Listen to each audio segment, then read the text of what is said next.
Frères et sœurs dans le Seigneur, shalom, shalom chez vous. Rhapsodie de réalité du lundi 22 décembre 2025. Pasteur Christ partage avec nous sur le thème le christianisme, une relation d'amour avec Dieu. Alléluia. Notre verset d'ouverture tiré du livre des Actes des Apôtres, chapitre 11, verset 26. Ce fut à Antioche que, pour la première fois, les disciples furent appelés chrétiens. Gloire à Dieu. J'ai toujours dit que le christianisme n'est pas une religion et certains ont du mal à le comprendre. Mais une fois que vous aurez saisi les véritables enseignements du christianisme, vous comprendrez que ce n'est pas du tout une religion. Pensez à votre relation avec votre père biologique. Est-ce une religion? Certainement pas. Par conséquent, dans une définition très simple, le christianisme est la relation entre Dieu le Père et ses enfants. Il n'existait aucune relation de cette nature avant que Jésus ne la rende possible. Il est venu pour nous faire passer du simple statut d'adorateur, de simple croyant, à une communion d'amour avec notre Père céleste.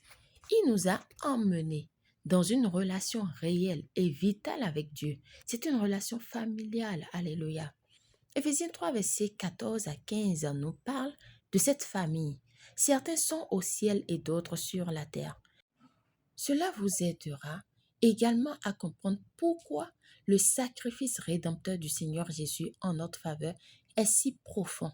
Il est notre Seigneur et Sauveur, mais il est aussi notre frère. Quand il est ressuscité, avant son ascension, la Bible dit que Marie l'a vu et a couru vers lui pour l'embrasser. Mais Jésus a dit, « Ne me touche pas, car je ne suis pas encore monté vers mon Père. Mais va trouver mes frères et dis-leur que je monte vers mon Père et votre Père, vers mon Dieu et votre Dieu. » Jean 20, verset 17. Remarquez comment il a appelé ses disciples « mes frères ».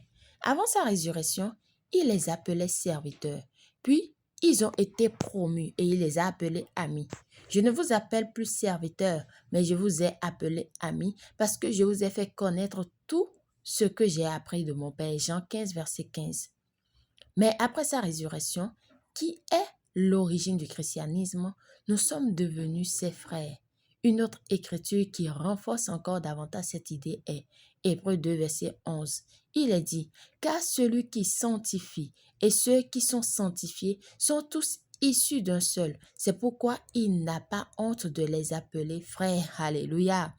Intéressez-la à votre célébration de Noël en amenant beaucoup de personnes dans cette relation familiale avec le Seigneur, en organisant des sorties d'évangélisation. Gloire à Dieu. Priez.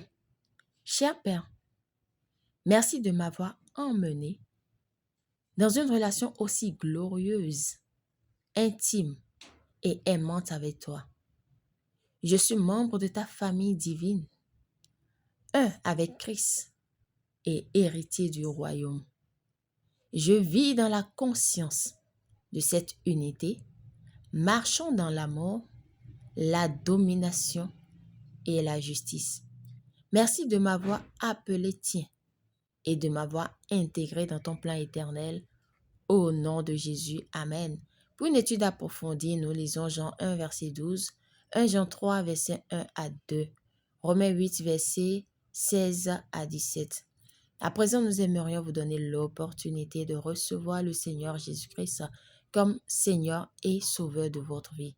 Vous devez juste croire dans votre cœur et confesser de votre bouche qu'à partir d'aujourd'hui, il est votre Maître, Sauveur et tout.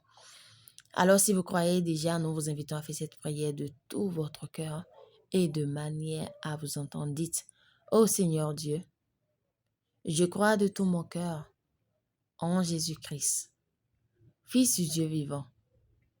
Je crois qu'il est mort pour moi et que Dieu l'a ressuscité des morts. Je crois qu'il est vivant aujourd'hui.